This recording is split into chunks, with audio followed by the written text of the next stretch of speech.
Maxim Vachier-Lagrave is one of the highest-rated chess players of all time. He has been number 2 in the world. For me, the only natural goal is, ultimate goal would be world champion. Maxim has beaten Magnus Carlsen in matches several times. We've spoken about his secret recipe and all about Magnus's strengths and weaknesses.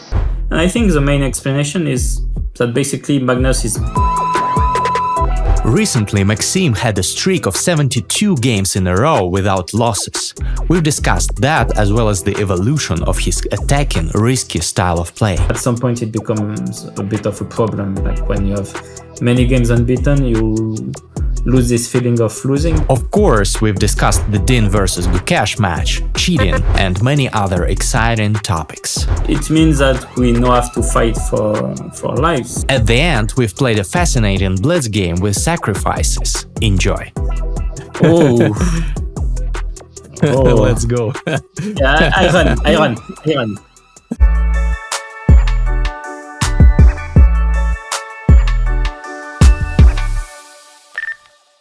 Hi everyone, I'm excited to finally have on my show Maxim Vachier-Lagrave. Bonjour Maxim, hi, welcome to the show.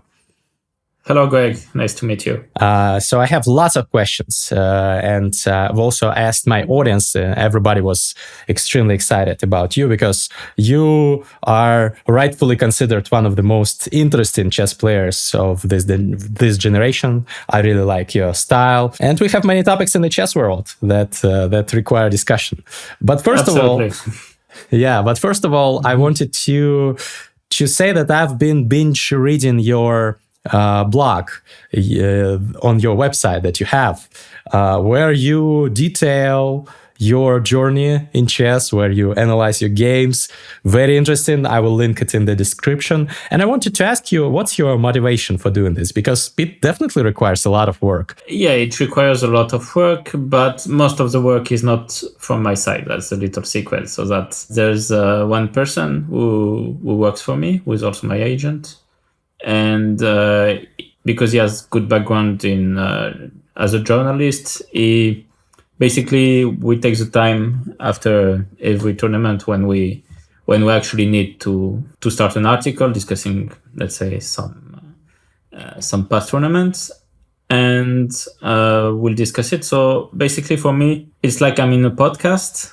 So like basically like what Fabi does for like 30 minutes to 1 hour, and then. So Laurent transcribes it and puts it in writing, and then I just have to recheck the versions in French and English, but that's quite all right. So it's less work for me, but yeah, for Laurent specifically, it generally takes around. Depends, but like something like a good 4 to 6 hours to transcript it. Mm-hmm. Have you guys thought about making it a podcast? We thought about it briefly, and in general, probably I'll end up doing more podcasts on my own. I mean, in some near to a bit later future. But the point is now everybody switched to podcasts, so now I'm kind of the only written content because it feels a little bit archaic, but at the same time, a lot of people like it. So you're not the first one to tell me, they like to read my podcast and so on. So many people are quite attracted to this idea of, reading my articles, not my podcast. Sorry for the confusion. So this way we keep doing it. We do a lot less than we used to do. Like we used to do an article a week, basically. Now it's more like one article per month, generally summing up 2 tournaments in a row. So it feels like, it's still quite a lot of work, but the idea is to give people, at least some people, what they want. And if people want podcasts, they can get it from multiple sources now. Yeah, thankfully the chess content world is booming. You've also dabbled in streaming. You were actually one of the first top players who did that. And you still have some significant audience, if I recall correctly, on Twitch. But you haven't streamed in many years. Is there any specific reason? The main reason is it was taking too much time. So I tried it when I was I had some break in between tournaments, so like I had a solid 2 months break. So I was streaming 2 or 3 times a week, and that's when I realized if I'm going to do streaming, if I want to do it successfully, I had to do like Hikaru and basically stream every day for like at least 30 hours a week, I think, and that's obviously impossible for me. I mean, Hikaru manages it, but I don't know if any other top player would does. So, but I enjoyed it. Like I enjoy the idea of streaming. I don't think I would anyway do it professionally, because even if I like stopped my career and decided to go full streaming, I don't think I would be able to put in the hours. But from time to time, when my schedule is less packed than it has been in the past few months, for instance, I go to quite often, for instance, to Kevin's channel, Kevin Borgi, Blitzstream, and like I would stream like, I don't know, for a couple hours, like maybe once a month, depends. But so I've not completely stopped streaming. It just I've stopped streaming on my own, and I think I will. It's quite unlikely that I will come back to it. Well, at least you give the audience the articles, so that should be already something. And Blitzstream, for everyone who's wondering, is like the most popular chess content creator in France. In France, and not only that, but he lived in Moscow for like 10 years. So yeah, so he speaks perfect Russian. Yeah, okay. Maybe we should collab with him. By the way, I'll probably drop him a message. Mm-hmm. So I wanted to discuss with you the moment in your career that you are currently undergoing. It's been an interesting period of time. You've had close to 80 games unbeaten streak.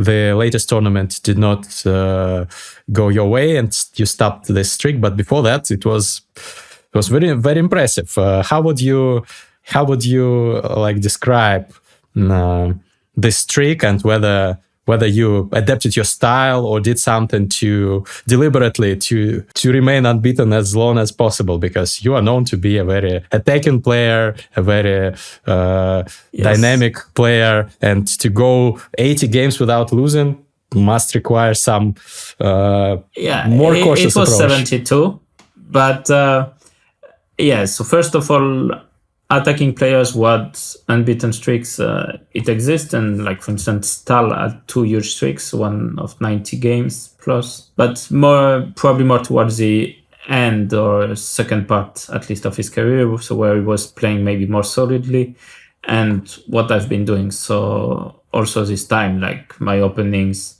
quite often I would switch to Queen's Gambit Accepted, or like also with white maybe taking a bit less risk. In a way, damaging it in a sense that sometimes I would not make the most of my opportunities. I had few winning positions along the way that I didn't win.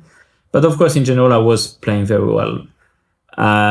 If you have to compare, because in the past I had once such unbeaten streak, so not a bit less long, like 67 games in 2016. But the difference there was I was winning basically 1 every 2 games. So it's a streak where I actually crossed 2,800 and won like maybe 60, 70 points along the way. So it is a bit different this time, because in the end I won maybe 20 points with that streak, maybe even a bit less, because I was making a lot of draws, especially against some lower rated players. So the streak was good. And generally, when it came down to these Grand Chess Tour events, I was playing relatively well, and this WR chess, also pretty good chess, but still not making the most of my opportunities. And at some point, it becomes a bit of a problem. Like when you have many games unbeaten, you lose this feeling of losing, but at the same time, it hinders you a little bit in making the most of your chances. And like notably, I actually had 25 draws in a row, which is not such a good record, even if it's part of the unbeaten streak. you have felt this pressure after some time that you are drawing so many games, right? Actually, not really, because the draws were starting from the start. So like from the start, okay, I won 3 games. And then in the next 45 games or 50, I won maybe 4. And it was just in one single event in Austrian Bundesliga where I won against a few lower rated players. But other than that, I was just making draws. I started winning again after I won against Ding in this final round of the Grand Chess Tour, which helped me qualify to next year Grand Chess Tour. And then in Olympiad, I won some games. I was actually maybe more free because I actually had won a game instead of making all draws. So this was more of a freeing moment, and it was well into the streak, because I think in Olympiads I was already well over 50 games unbeaten. And yes, for my playing style, of course, it's a bit more conservative.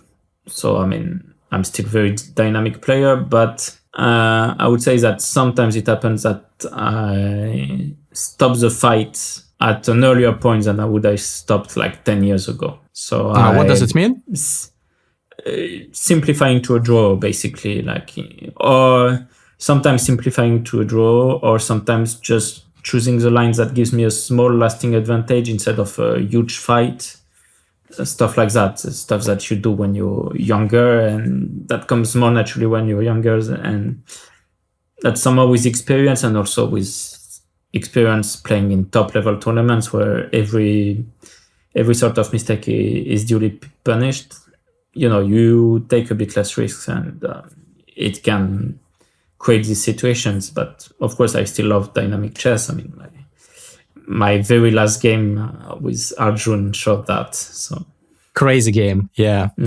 I really enjoyed it. Let me tell you guys a fascinating story. When I was a kid, my main opening weapon with white was the King's Gambit. If my opponent took the pawn on f4, I used to continue sacrificing pieces, sometimes sacrificing 1 or even 2 minor pieces for a crazy attack. My favorite line was the double Muzio, where white sacrifices first the knight and then the bishop. Back then, the computers were not that strong, and nobody knew how to properly react to that line. I played it at the candidate master level, and in classical won most of my games in it. Today, if your opponent is well prepared with modern engines, they will gain a big advantage with black out of the opening. 2 extra pieces count for something.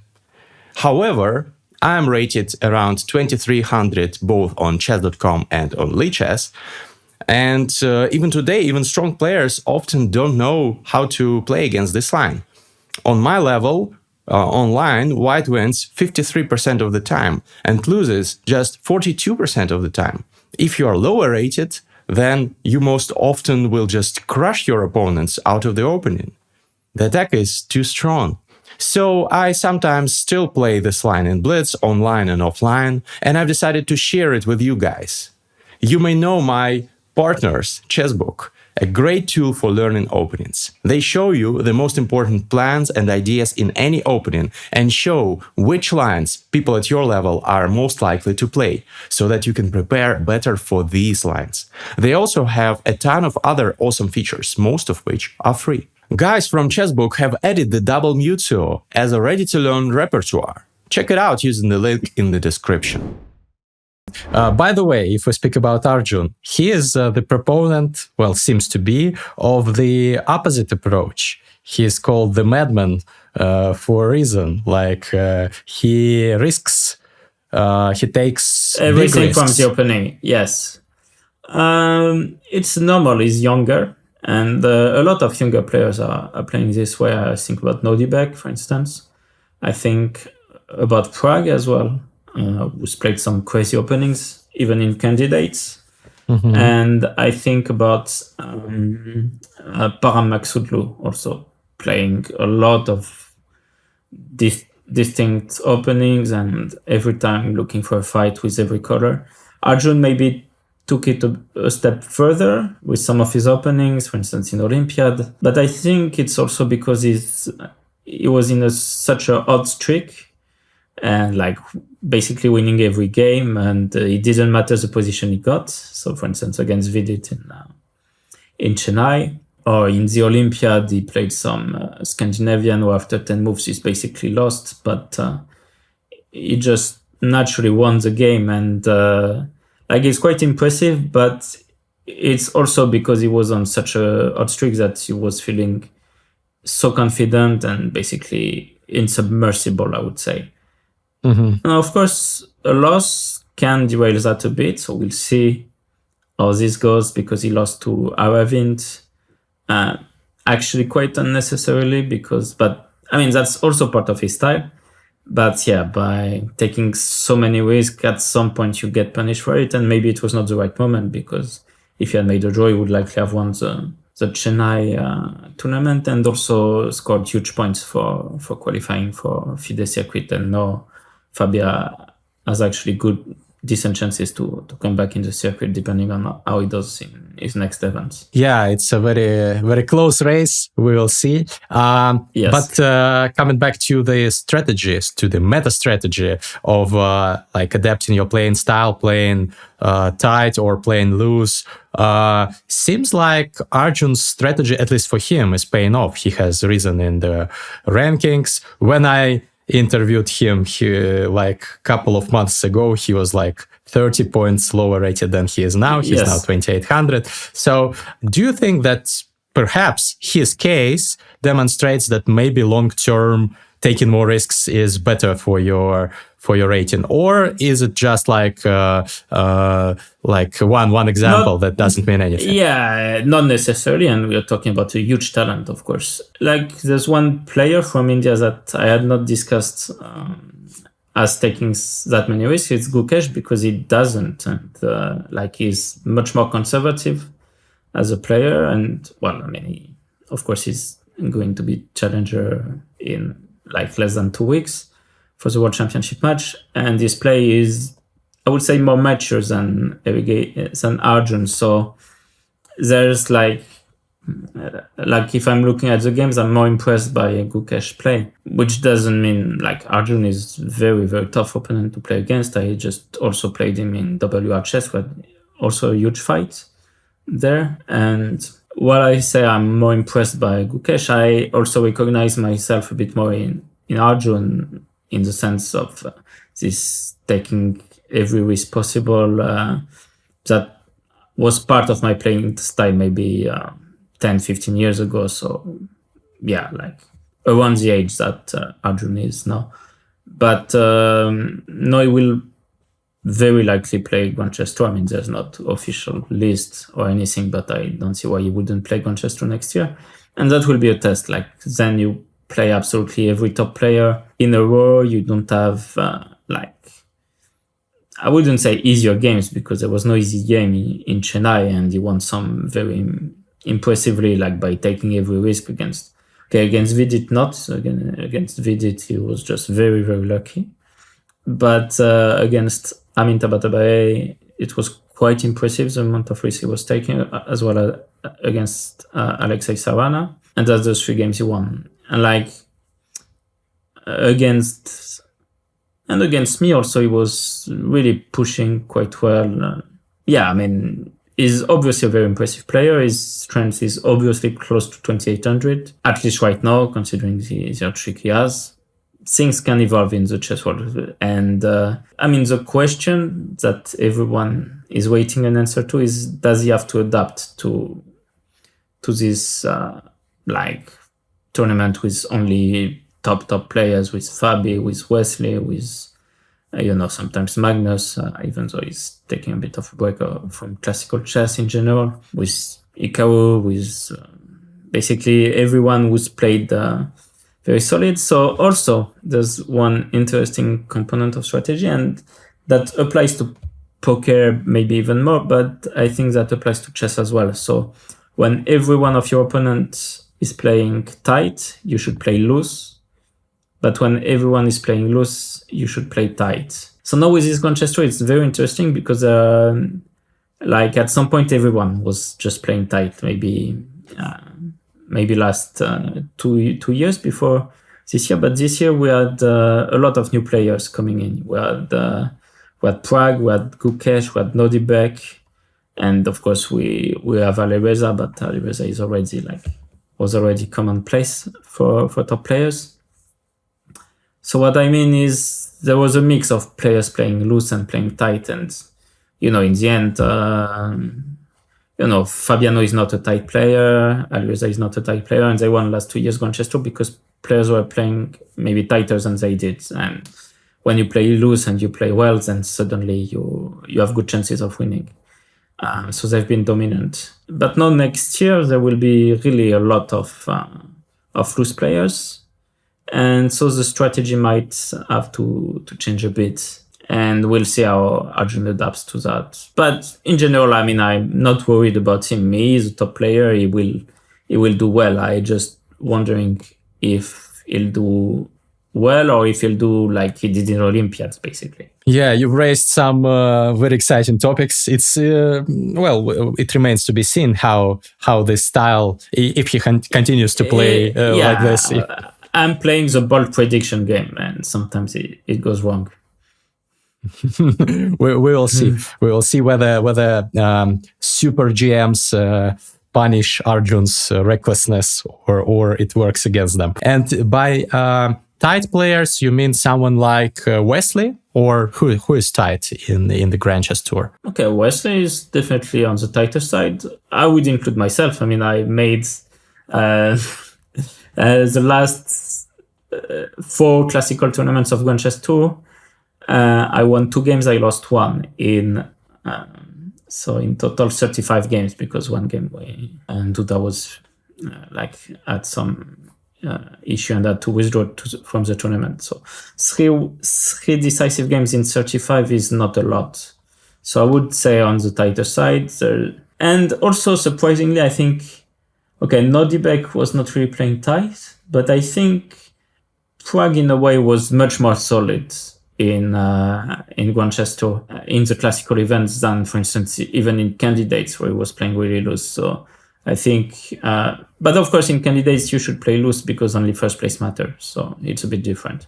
Or you should play tight but ready to collect. So tight but not too tight. Okay. Anyway, subtleties, but yes, Prague was surprisingly. I mean, I wouldn't say tight, but for his standard, he was tight. He didn't play the and I would say gambits. Gukesh also was tight, but not tight in the sense that they're playing for a draw, but not going crazy, basically. Yeah, thanks for this glimpse into this meta strategy. I'm sure that many of the viewers have not even thought about this.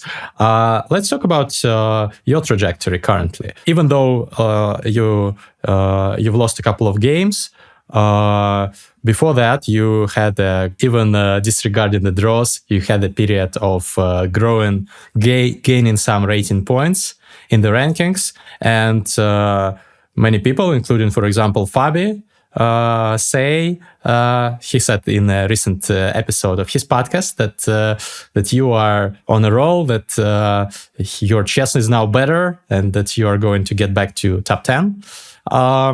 Can you please tell me what has changed in your maybe preparation, in your routine? Because while preparing, I've checked out a podcast in French that you've recently recorded. My French leaves much to be desired, but I've managed to translate something with César Moreau.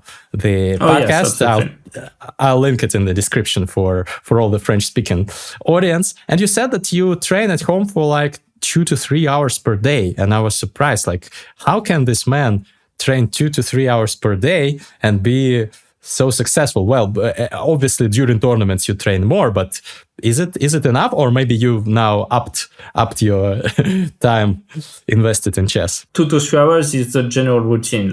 If I'm alone at home, simply because I don't want to look too much at too many things. But of course, first of all, I have people working for me.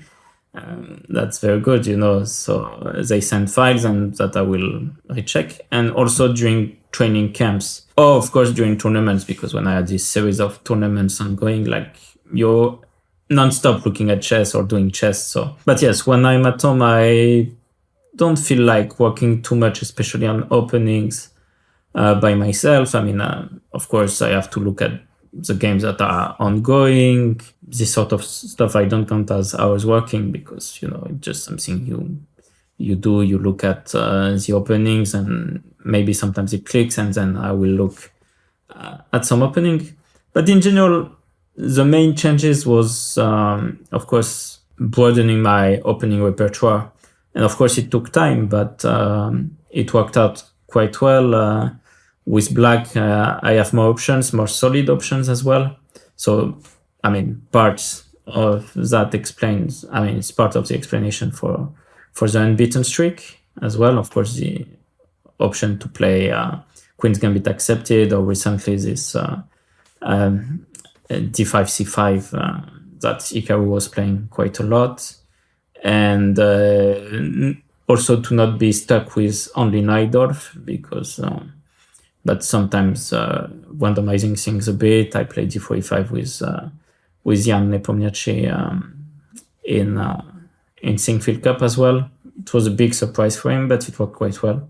So to have all these extra options makes my life easier in a sense. Of course, it has taken quite a considerable amount of time, like to somehow gain some mastery. Of course, not to the extent of the mastery of the Najdorf, but to at least be able to play it on level terms with top players.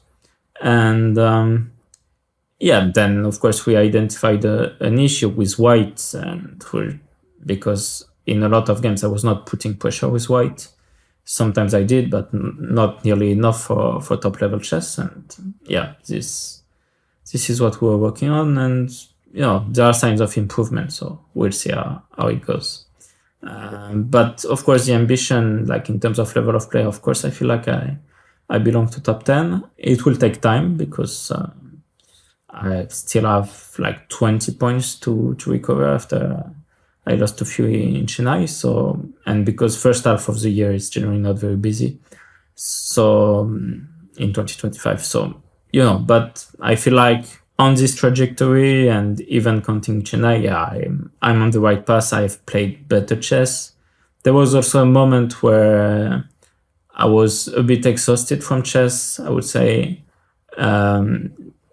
First half of 2022, but of course it caused some lasting damage because, some period where you don't even feel like you want to play chess, it can affect your chess even on a longer term because the opening preparation was done, but then the ambition of even playing was not there. So, and I recovered it, and but of course by then I had some issues in the openings, but we worked on it, and I think now with my team we're doing good work, and only excited for the future. I have quite a lot of big tournaments coming up, even if it's Rapid, Champion Chess Tour Finals, the World Rapid and Blitz. Of course, I would like to win once again, but there's one major problem coming from Norway. Won the last four. The last four Rapid and Blitz, and a few more as well in 2019 to have, I think, is it 13 in total of Rapid and Blitz only? Yeah, I think it's 13. Something like that. Yeah. Yeah. So he'll forgive me if it's 14, I think.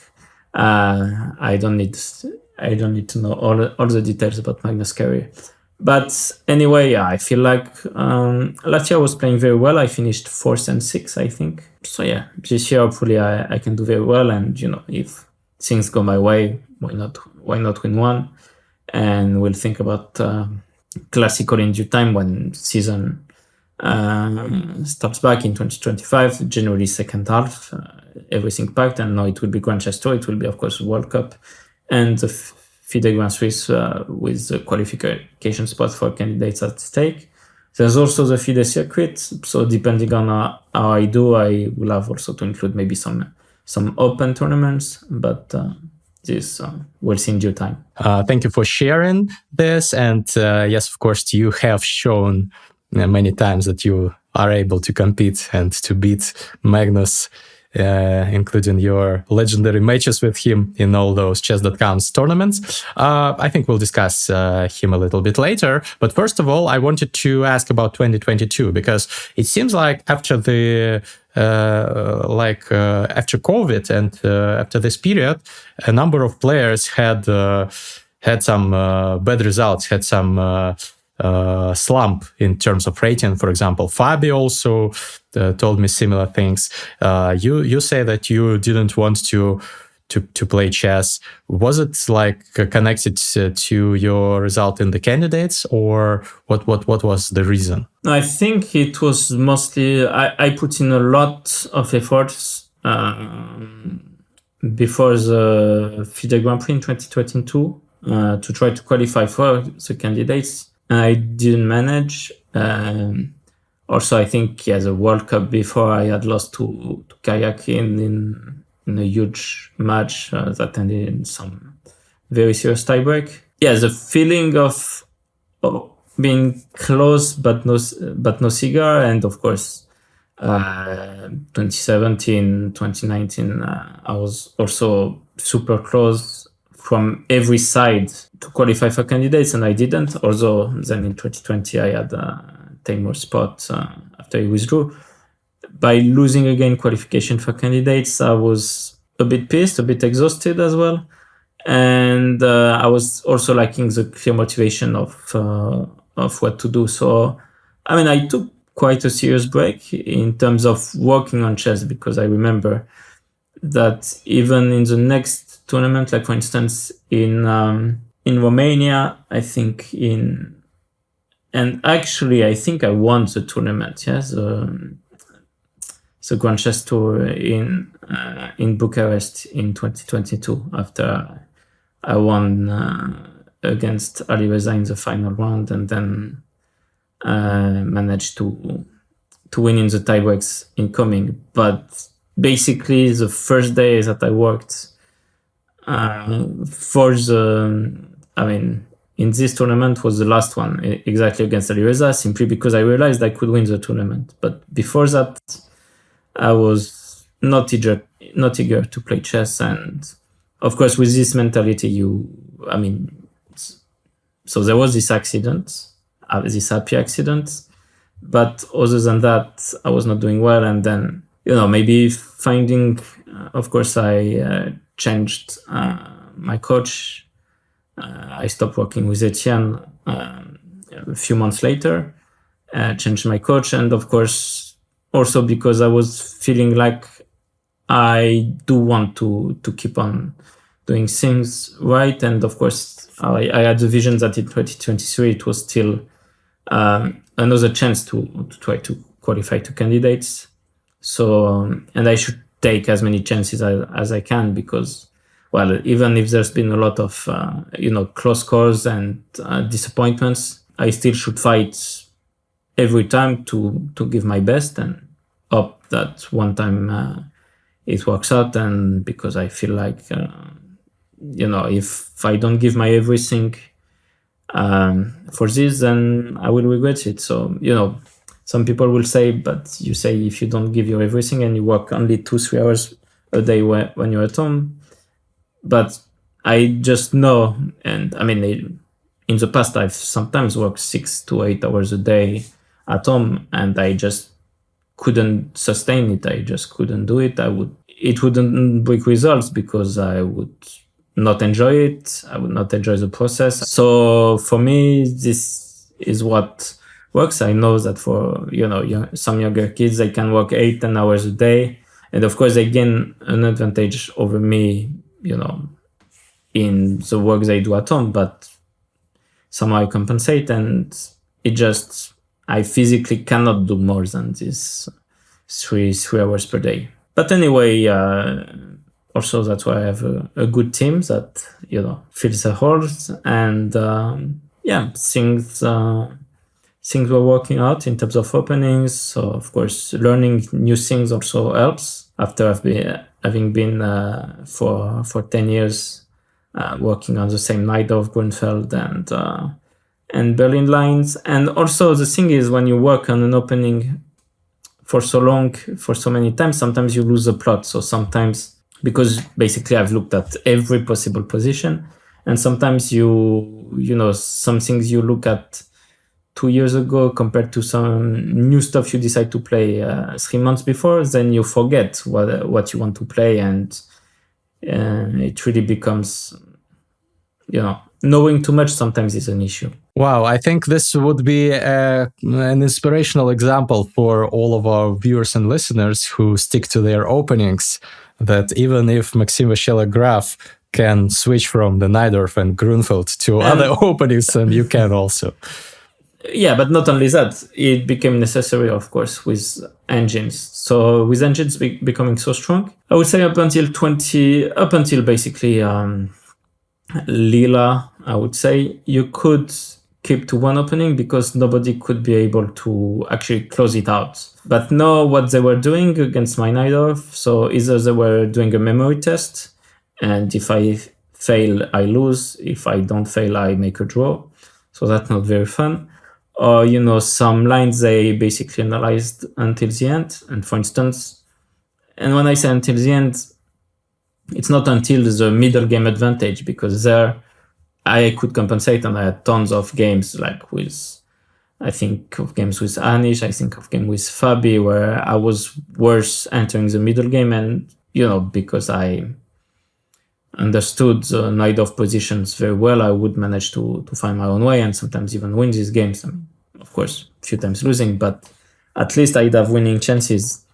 But now they can even close the middle game in the sense that they know exactly what they're going to do in the middle game, and then it didn't work out. So there was a need to expand my openings. It would have been even better if it had been proactive instead of a reaction, but at least I knew that I had to react and to do the work that I did with my team. Mm-hmm. Is this work mostly on openings? You say that you work, for example, these 2 to 3 hours per day. No, with my team, it's of course mostly on openings. As for myself, and we can actually talk about this, but work and end games, I feel like this was my stronger point compared to other top players.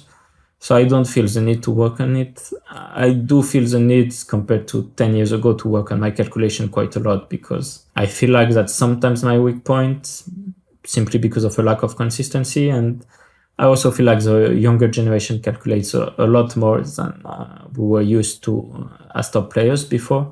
So there's a need to adapt there, and especially for some deep calculations. Like Fabi, of course, was the best in that area, but a lot of younger players also are very deep calculators. I don't think Alireza is. I think Alireza relies a lot on intuition, but someone like Gukesh, of course, Arjun, Nodibek maybe is a bit like Alireza. There's a real need to work on calculation, especially as, when you get older. I mean, I'm not so old, but let's say I'm in the second part of my career, so I'm old in chess terms, and or at least getting there. So there's a need to do a more sober work on calculation, and to try to be more consistent. Because, for instance, in Chennai, I had a few major calculation issues, and it shouldn't happen at this level. Mm-hmm. So how much time do you spend on this, like solving some puzzles or positions? Yeah, I think it's an essential part of the training. It's maybe doesn't reflect, in a sense that it's more invisible than the work you do on openings.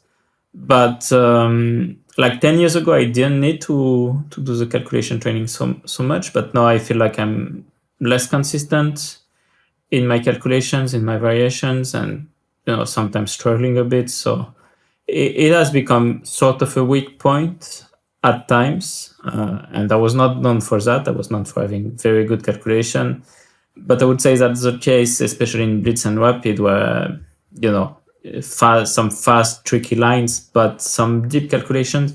I think Fabiano was always the best, and now a lot of younger players are very good with calculation. Yeah, in general, I take 45 minutes to 1 hour solid per day just doing this calculation. Sometimes it's a bit frustrating. Sometimes I go faster than I should because I have these impulses coming from Blitz and Rapid, but I try to do it more and more seriously, and also to actually be very, day per day training. Of course, during tournaments it's a bit more loose, but when I'm not playing, it's good to have at least this sort of discipline for calculation, and not like at some point I was focusing on solving studies and I was very good at it, but for me the real problem is really messy middle game calculation. So you do some middle game positions to train that aspect. I mean, it depends, very varied, because it's basically I use chess tempo and lead chess mostly, so it's very, very random. Okay, got it. You also said, in addition to calculation, which has always been considered your strength, you also said in the podcast I was referring to that mental resilience is an important strength of yours, that you stay resilient. And if I remember correctly, you said that this also helped you win the title of the World Blitz champion. How do you train that? Or do you train that at all? Can you train that? I think you can. So first of all, I have a mental coach for now, I think 5 years already. So it's been some time. So, to guide me for a lot of hidden subjects for chess players, how to approach the games, how to approach tournaments, the disciplines, to learn even how to breathe, because these sort of simple things I didn't know how to. I will not extend too much because there's really many varied topics that we work on. But of course, mental resilience is one of it. And of course, in a sense, it has always been one of my strengths. So, it comprises to be adaptable, of course, to, whatever happens. So for instance, when we're talking this World Blitz Championship, it was marred with COVID. So second day, we started late. We didn't know if the tournament would keep on going or if it would stop and so on. And, I was like, whatever happens. My sole concern is to be ready if we resume. It worked out quite well. And mental resilience is also, not be too much affected with whatever is happening. Like if I'm playing badly, some other concerns or whatever, I should be able to at some point just reconnect. And, even if I'm playing badly during a game, and, like in general, top players have resilience. There's one notable exception, of course, in Vasily Ivanchuk, who was always like, whenever he had a loss, it would affect his results very much, even more than other players. But apart from that, of course, you need to be resilient to be a top player, I feel like. When you said mental coach, I remembered what I read about Kasparov or Karpov, that they had these mentalists or psychologists who help them, and Korchnoi also. And is it this kind of mental coach, or is it like a psychologist? No. Kind of? This is like, this is like the mental coach, for instance, Djokovic, as in tennis. Not the same one, of course, but... in tennis, in poker, in football, I think, like in many other sports, they use mental coaches. And in chess, we're a bit behind, maybe because we don't feel the need to use them too much, but it is very useful, I've come to realize. Wow. So it's like a sports psychologist, if we speak about the degree that this guy has, right? It's a woman, but she's worked with fencers, she's worked with tennis players, with swimmers, and the list goes on. Awesome. I think many top players would have benefited from that, because even though you say that it is required for top players, I often see them tilt after losses, and yeah, it's hard. Some of course, and it's not the only things that you can work on. Like, it's not only about knowing how not to tilt. It's a lot more than that. Approaching, time management, approaching all sorts of things. Mm-hmm. And you mentioned breathing. I think you do some breathing exercises. Is it correct? Yes, I probably don't do it enough, but I do it. To calm yourself? Because it was an issue. It can be for many reasons. Of course, the most principal one is to calm yourself, but it can also be to energize yourself. You have many different ways of breathing, and it was one of my clear weaknesses. Like, I realized, for instance, I couldn't hold my breath for more than 10 seconds or something. I mean, maybe exaggerating, but really I had very weak breathing, and getting a routine done on that is always helpful. Like, of course, same goes with physical fitness.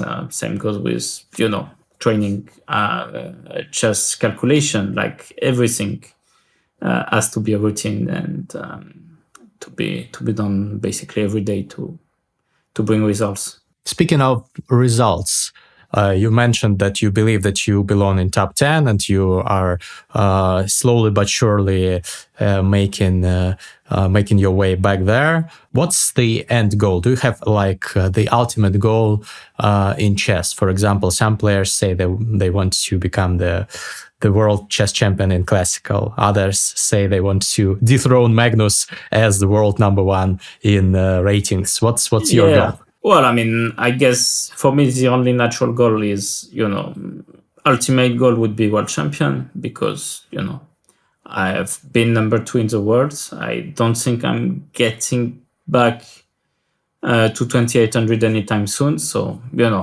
if it comes, it comes, but it cannot really be a goal was world championship. Okay, you qualify for candidates. And of course, that's very tough, because I never did it. Only once I played, but I never fully did qualify for candidates, even though many times I was excruciatingly close. But it means it's tough, yeah.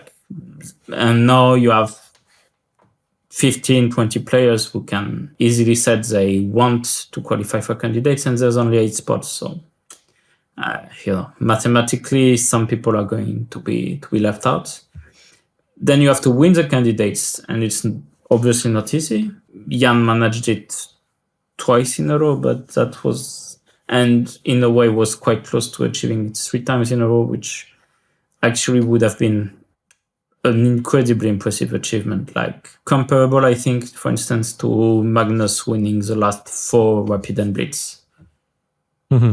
Something along those lines. So we're talking really, really impressive achievement. I mean, winning 2 was already really good. But for the rest of the players, it's not easy. Fabi only won it once. I think he was very, very close many times, but he only won it once. And we can say that in the last 10 years, he's been 2nd player in the world. So best player in the world to take part in these candidates, and he still only won it once. And then there's a match, but that's in a way the easiest part, because it's only one match and only one player, so theoretically it's 50-50 in a way. But of course, if it gets there, there's a lot of other processes involved. But so yeah, I should first overcome the first hurdles that are some big ones, and then there's another big one, but we'll see about that. Step by step. But yeah, in a way, I achieved quite a lot, even in classical chess. I guess I achieved a bit more in Rapid and Blitz, because I won the World Blitz Championship, because, of course, I won quite a few Rapid and Blitz tournaments, but at the same time, I also won quite a few classical tournaments. So yeah, I feel like I need to improve there, to leave a more lasting mark, I would say, in classical. But I'm still, if my career stopped today, I would say I would be pretty happy in a way. But with how things went. But of course, I feel like I can handle the top level for now. I feel like I want to do more. So in a way, I don't want to be just, passively waiting and making draws. No, I want to actually fight for the top spots in tournaments, even more now. And it's quite exciting because, of course, I'm playing all these new players now, and they're, never ducking from a fight. So it's also quite interesting for me. So yeah, but of course, in terms of world ranking, I achieved 2800. I was second for a few times, second in the world. In Rapid and Blitz, I was a few times first as well, and I won some tournaments. So apart from trying to keep going for the world championship, it should be the end goal. And of course, I plan to play as long as I can fight on at least equal terms with top level. So whenever I do well in Manchester, it's a sign for me that, I have no reason to start thinking about retirement or finding another way to go. For now, I still fight. I can handle them, and of course, they're also improving. So I also need to improve and to play better. But I don't see why I should limit my ambitions. Speaking of the World Championship match, Gukesh versus Dean is about to begin very soon. Maybe when we upload this episode, it might have already begun or is about to. Could be. Any predictions? I mean, the easy prediction right now would be to say that Gukesh wins, simply not because Gukesh is a better player than Ding, but because Ding has not been Ding for quite some time now. If by any chance we get to see back the Ding we all enjoyed watching play chess when it was at his prime, 2018, 2019, or even we saw some glimpse of that, of course, during the World Championship match against Jan, that otherwise he wouldn't have won. But it was already less consistent. Same goes with candidates the year before. Right now, I would pick Gukesh. I hope to see a close match. I hope to see Ding being ready, because I've enjoyed watching his chess and playing against him. And by the way, I said that Fabi was the best calculator, but Ding was up there in terms of deep calculation. I remember I could calculate some crazy lines. So I really hope to have a great match. In a sense, I hope that Ding can defy all predictions. I mean, not because I don't like Gukesh or anything, but because, of course, Ding is my generation, and I hate to see him in this state of mind. And some of his games maybe is better. He talked recently about feeling better about his chess, and I hope it materializes. So it takes time. Hopefully, it's not too late for this match, and at the very least, we get a close fight. That's all I'm asking for. You raised another interesting topic. The old, so to say, generation, even though you guys are not that old, 30 or 30 plus years, and the new generation. Yeah, 35, more or less. Yeah, so I wanted to ask you, whom do you consider your main competitors in this big goal of yours? Do you believe that it will come down to fighting first and foremost the new guys or the old guys who pose a bigger threat? I mean, Fabiano is always a big threat. Jan can always be a big threat in this. Then it comes to new generation. I mean, Gukesh, of course, he is already a top player. Alireza can also be, on a good day, Alireza can be the best player in the world as well. And of course, we're discounting Magnus because he's out of the cycle, but he's probably still the best player in the world. If we're talking about new generation versus old generation, it's kind of true. And also it's because we had one big break of generation. So like from, let's say, Anish was 94 and who was established as a top player quite early, up until we got Alireza. So it's almost a 10 years gap of players who are like, I mean, some players are close to top players, I would say. Richard Rapport or Jan-Christophe Duda, like they're top players in a sense, but they're not competing like for, let's say, top 5 in the world. We had Dubov as well. We had Yesipenko for a while was looking like he could become a top player, but that's already 2002. And we haven't had any real competition in the sense that no sweat and no all these young guys. So actually, like, Alireza is the old one of this generation, being born in 2003, which is crazy because he's only 21 years old. And it means that we now have to fight for lives. So like a lot of players, for instance, who were qualified every year to Manchester, no, are not qualified. I think about Wesley, maybe he will qualify for next year, but at least he will not qualify through Manchester. And I've managed by the skin of my teeth or whatever to qualify, but winning this last game, crucial game with Ding. But before that, every year I would feel like I'm almost guaranteed to make top 3, and actually that's what I did, like for 6-7 years, because I'm more consistent than some of the guys in like maybe I would be sometimes a bit weaker in classical and maybe playing average, let's say 50%, but then win one of the rapid events and just qualify like this. But now it's a real fight for survival. But yeah, for now I would say the old generation still maybe is slightly better overall, simply because Fabi is extremely impressive, and of course Hikaru has been. We don't see him too much in classical events, but he's still very impressive after he made his comeback. But the young generation, like, it's a matter of time before they take over.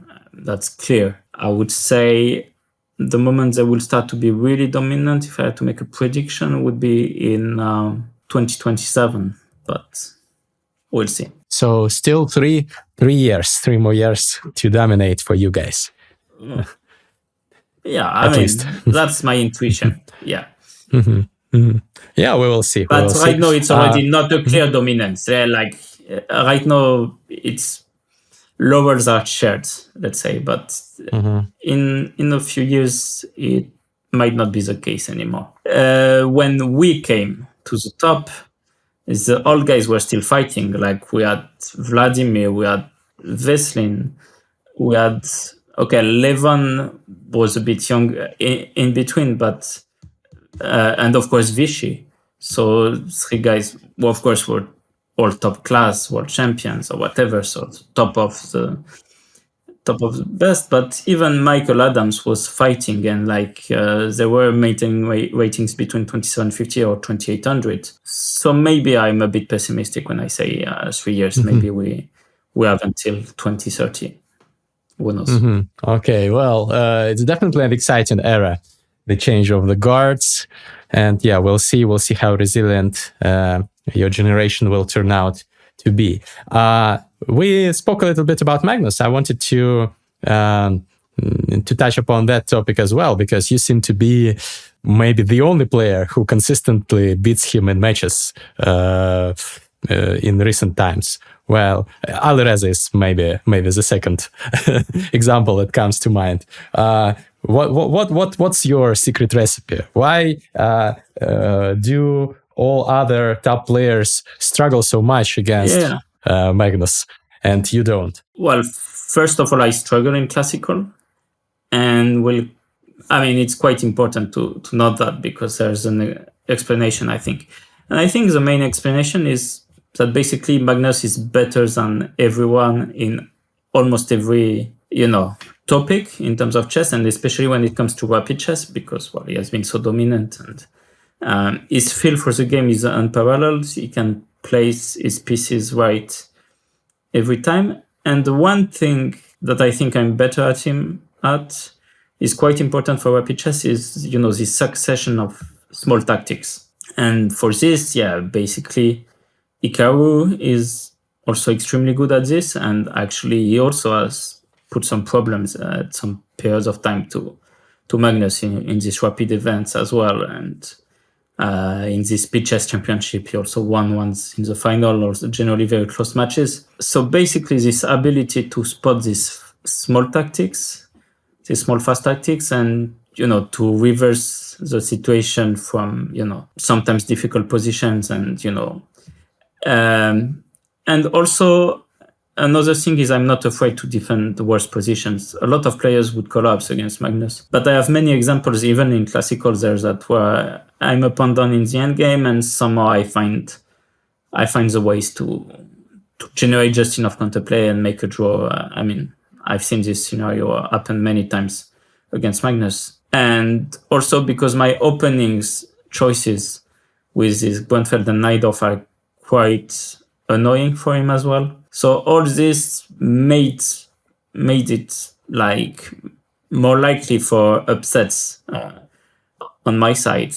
But even looking at that, I mean, overall, even if we count only Rapid and Blitz, I think Magnus should be like around between 55 and 60% against me, which is probably not good enough for his standards, but he's still the dominant player. So I've had a few good results, but he's still the better player in Blitz and Rapid. There's no doubt about it. But I'm definitely sort of a bad matchup for him. Yeah, I'm looking forward definitely to the two of you meeting in New York.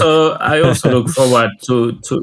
No, but I also look forward to every time I play against Magnus, because it's the ultimate challenge. So of course, and you will also play in Oslo, in right? A way, whenever I play. Yeah, so there will be many opportunities for you to clash. Finally, I wanted to. Well, I didn't really want to speak about this topic, but I guess we have to. The cheating problem in chess. I've rewatched. I was surprised that we held out for so long, but I think it is an integral part of chess, sadly, nowadays, and But the thing is, I talked like, if I may start with something, like I don't remember if it was Sinquefield Cup 2022 or 2023. But anyway, at some point, or maybe, at some tournament, I said, after every dinner, basically for 5 days, we were talking about cheating. And at some point I said, enough, we should try to find one night where we don't speak about cheating and we talk about something else. And then maybe 30 minutes later, I deviated on the topic myself. So, it's inevitable.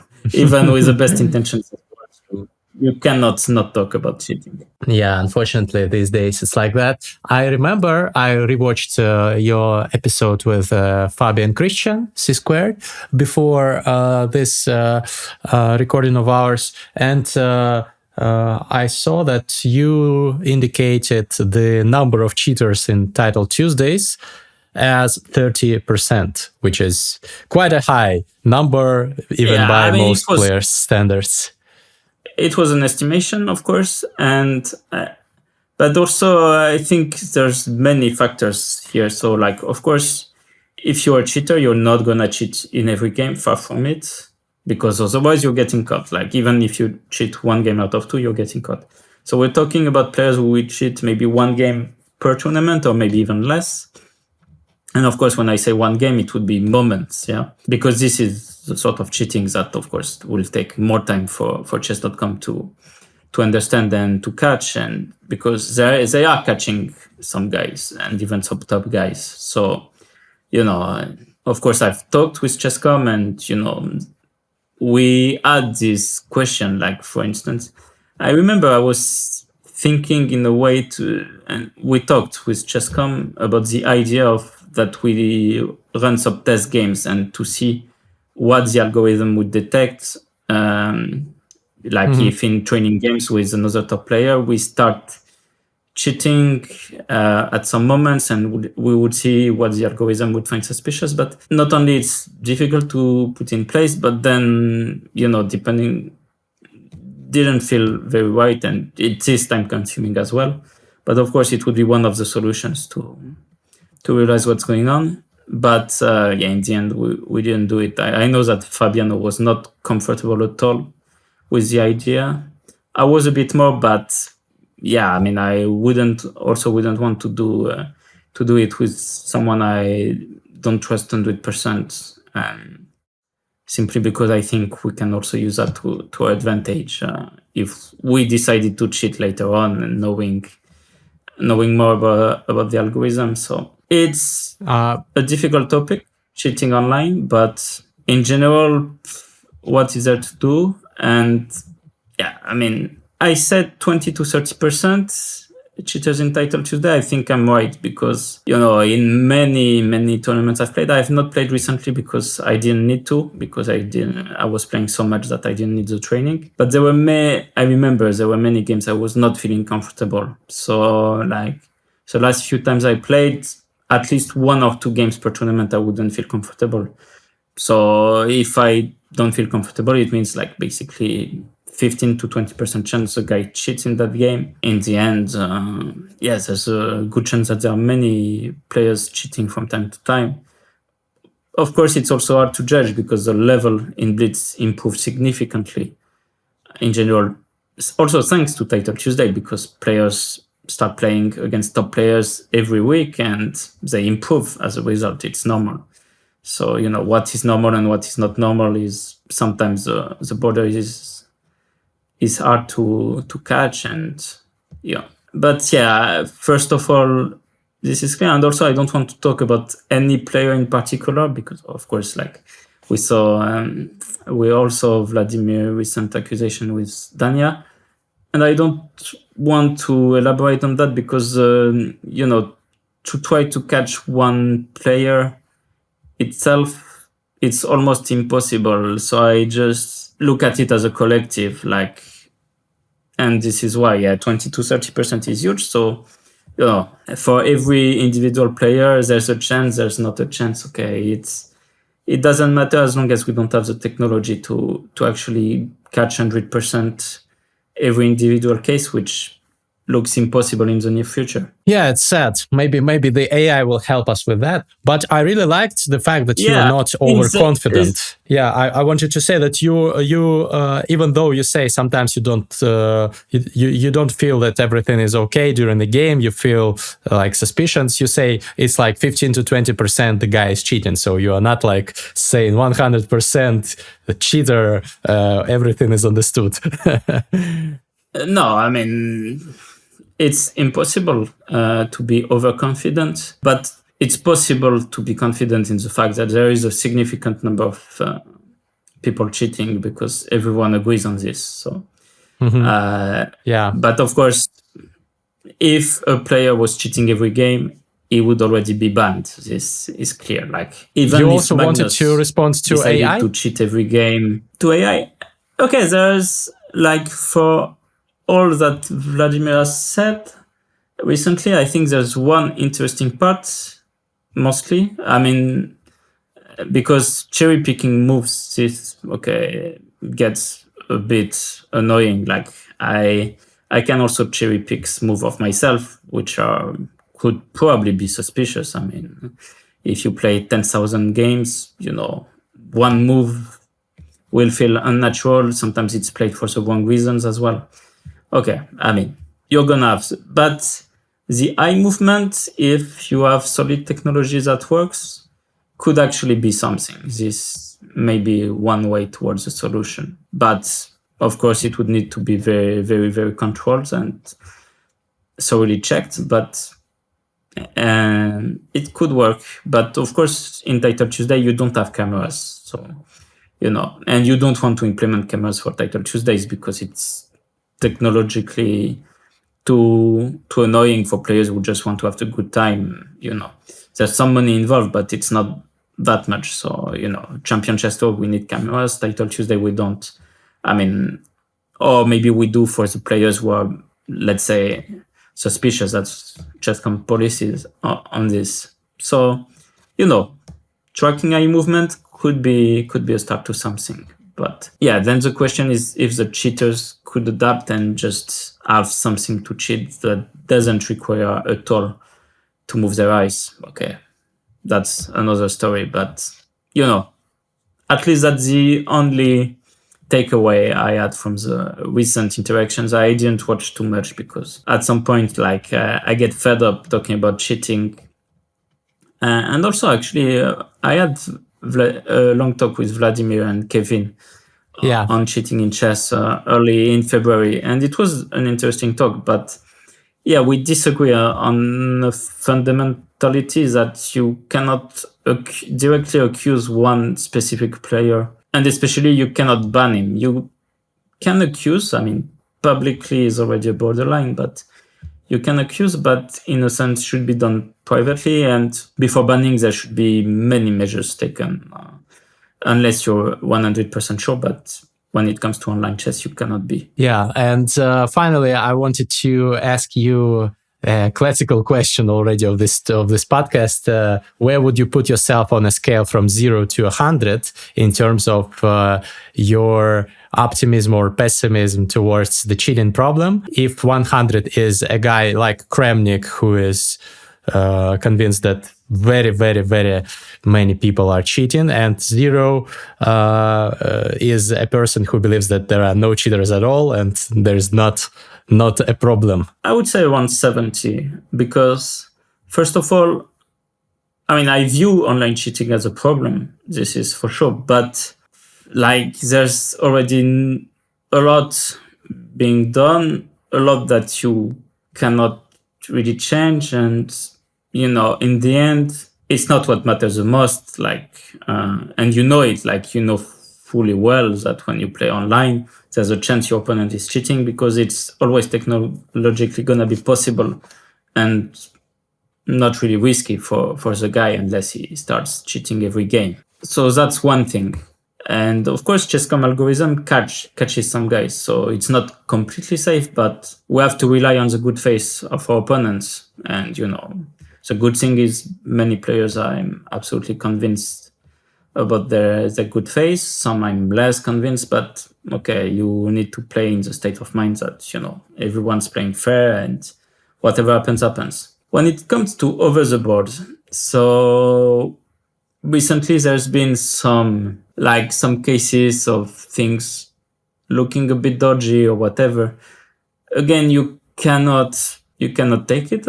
But for instance, when we saw, for me, my issue is that some guys have been caught. Basically, the guys who have been caught, and the most recent one is someone I would never have suspected. Okay, there's still an investigation ongoing, but it doesn't look promising. It's Kirill Shevchenko. And I would not have suspected him, but also the way he got caught, if it's the way he cheated, is absolutely idiotic.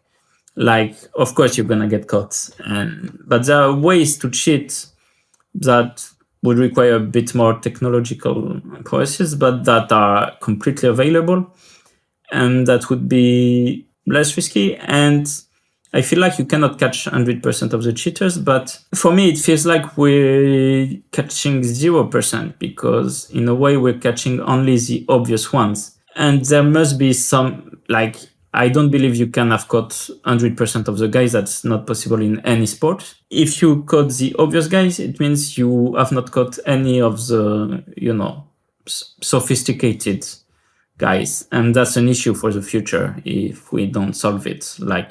For instance, it's like if someone is doping with EPO after it's been banned and recognized for 10 years, or if someone uses a new substance that is not found, or someone manages to trick the biological passport in cycling and so on, or at some point they had engines running in the bicycles that were, and they're trying to fight. But what I mean is we don't know what is the technological advancement of potential players cheating and over the board, but it could happen, and this is what to me looks like the the more serious issue for chess. Yeah, OTB cheating does seem like an extremely dangerous problem, but let's hope that the measures get tighter and that people will start catching. Measures got tighter,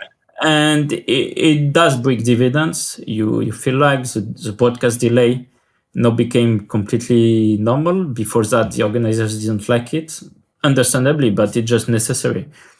And of course, the checkings with metal ones got a lot tighter. There's like they use thermal cameras, so there's it would require now more technologically advanced items to cheat, but I believe it should still be possible. Yeah, I would like to see a really high-profile case happening, and also some guy with some really advanced material. Because also there was some case in the past, I think it was in Australia, of some guy who was basically recognized, like, because we're talking about maybe 1700s strengths, and the guy was winning every tournament he was playing. And at some point they discussed with him and they said, okay, we have to search you. They searched and they couldn't find anything. And then I think the clincher was when they looked him through and they saw that he was doing a doctorate in microchips. And then they came to him and they said, we're going to talk with your director of thesis or whatever, so please just stop, because we know what you're doing and it's impossible to be playing so well. Like, okay, the guy was raising enormous flags. There are some ways to cheat technologically, that's for sure. Like, we can think about implants, we can think, like, I'm not really well versed into this, so I'm not going to speak about it simply because I don't have the knowledge, but it's clear some things are possible. Like in every sport, that's always a struggle between, once you realize that people are not going to be morally that high and never cheat, because now we know there's cheating and there is motivation to cheat, that chess doesn't have the moral high ground that, some people believed there would be. I never thought so. So now that we have established that, we finally did the right measures. Maybe we did more. We'll see. Anyway, in the future, I hope that we can find solutions to, at the very least, hinder this problem and to make chess playable without having to play in a Faraday cage or something, because that would be way too extreme. Naked in Faraday cage. Well, let's hope for the best. As a tradition of this podcast, at the end I play odds games against my guests. Usually Super GMs give me 1 minute against 5. Would it be all right with you? Sure. Okay, let's play the French defense.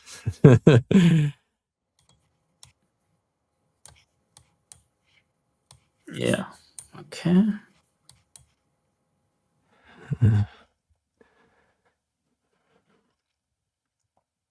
Okay. Alpha Zero style. H4, yeah. H5. Well, I mean, with no time on the clock, you have to be aggressive. You have to checkmate me as soon as possible. Okay. Mm-hmm.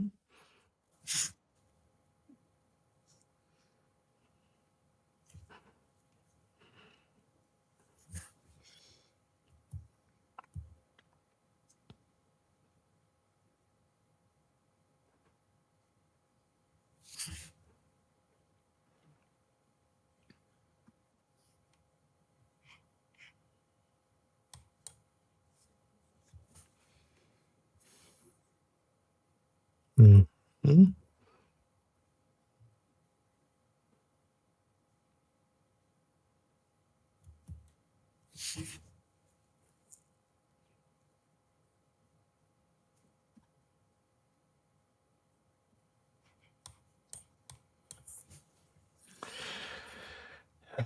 Okay.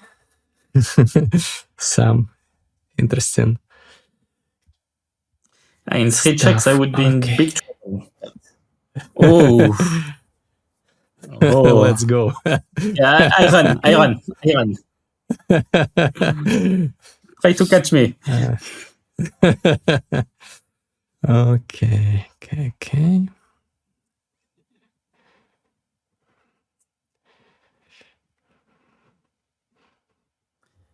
With king on f2, it's always very dangerous, but king will get safe.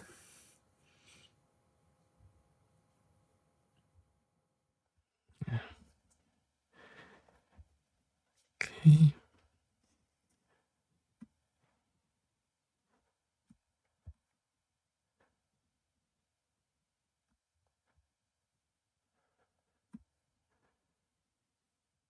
It was not good for me. I should have taken on g5 first. But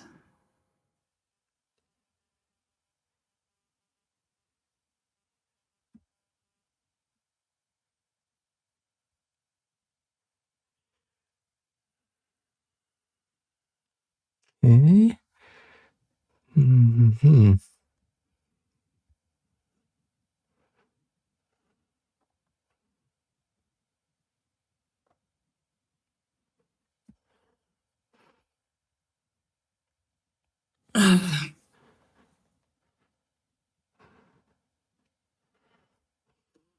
Crazy position.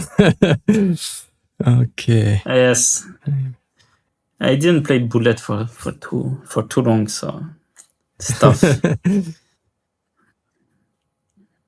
But okay, at least you give me time to think on your own time. That's good.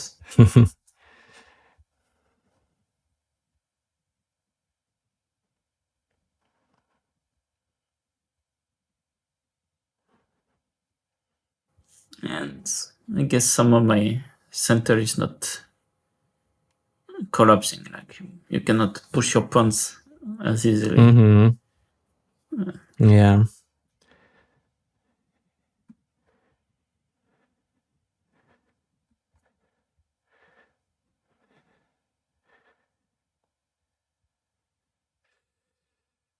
Mm-hmm.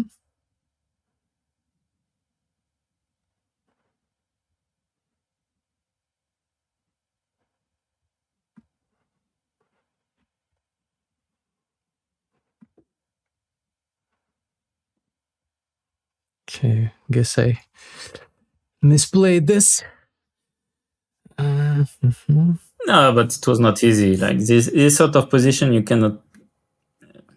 It's almost impossible to find the good moves. Like I could easily have played the same way as you did, just out of frustration to not find.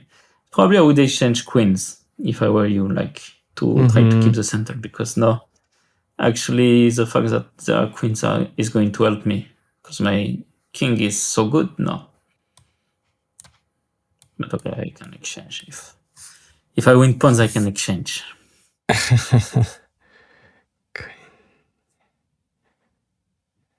Yeah. Mm. Chess players are always tricky. Yes, now we come back. And more importantly, we find a way to activate the rook.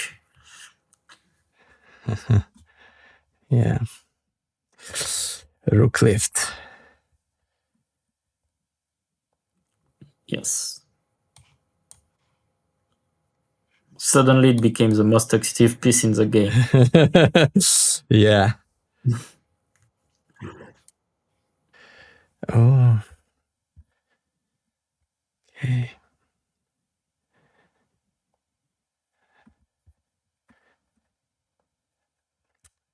Gosh, okay. Checkmate. Yeah. Nice, Okay. nice. I was trying to No, it make was moves nice as game. soon as possible. Thank you for this masterclass. Thank you, I don't Greg. know. By the way, at some point I had a decent position. I think after like e5, e4, or am I wrong? Probably, yeah. Probably, but like I wouldn't say you're better, but I think there's probably a way to keep things good for you. Actually, it's equal. It's equal after e5, so it's zero Yeah, zeros. That's what I assumed. Knight Yeah. f3. Yeah. Yeah. Wow. So it was not that crazy. The idea to sack a piece. Maybe Great. I couldn't resist. Okay, thanks a lot, Maxim. Good luck with your journey to the top, back to the top. You definitely belong there. So I mean, will be in a way, I following don't it. think I don't think I left the top in a way, but because you know, definitely. I'm still, I mean the top in the like I'm still feeder good ratings. in Grandchester. Yeah. Top. Yeah. This for sure. Yeah. Okay. Thank you, Greg.